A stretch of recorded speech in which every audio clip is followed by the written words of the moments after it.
নমস্কার, সবাইকে জানাই শুভ দীপাবলি। আমি দীপাবলিতে কী করেছি চলো আজকে দেখে নিই।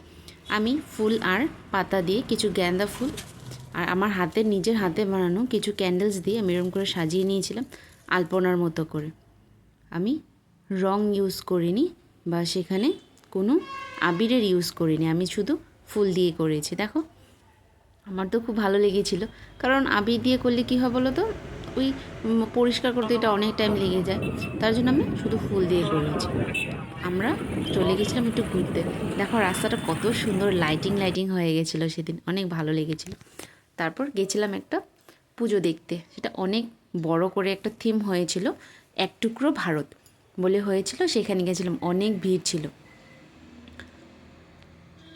সে উপর থেকে দেখা যাচ্ছিল সে মেলা প্রাঙ্গণ, যেখানে দোলনা ছিল, অনেক কিছু রকমের খেলনা ছিল, কিন্তু যেহেতু এটা উপরে ছিল, উপরে থাকার জন্য অনেক সুন্দর একটা ভিউ পাওয়া যাচ্ছিল। এটা ভিতর দিয়ে যাচ্ছি, দেখো ঝুলনাটা কত সুন্দর দেখা যাচ্ছিল। একটা ট্রেন ছিল, দার্জিলিং ট্রেনটা বানানোর জন্য দার্জিলিং ট্রেনটা একদম রিয়েল মনে হচ্ছিল যে একদম দার্জিলিং এসে গেছি। খুব সুন্দর। তোমাদের কেমন লাগলো অবশ্যই জানাবে এই ভিডিওটা। আর হ্যাঁ, তোমরা কি করেছো, কোথায় ঘুরেছো অবশ্যই জানিও আমাকে। তারপর আমরা সেখানে নিচে একটু মেলাও ঘুরে নিয়েছিলাম। অবশ্যই মায়ের প্রতিমূর্তি ছাড়া তো কোনো প্যান্ডেল হয় না, তো সেখানে মায়ের মূর্তিটা এরকম ছিল। মায়ের মূর্তি খুব সুন্দর করেছিল, যেমন প্যান্ডেলটা ছিল তেমন ছিল মায়ের রূপ, খুব সুন্দর ছিল, দেখে মনটা ভরে গেল। তো সেখান থেকে আমরা বেরিয়ে এসে যাই একটা মেলার মধ্যে।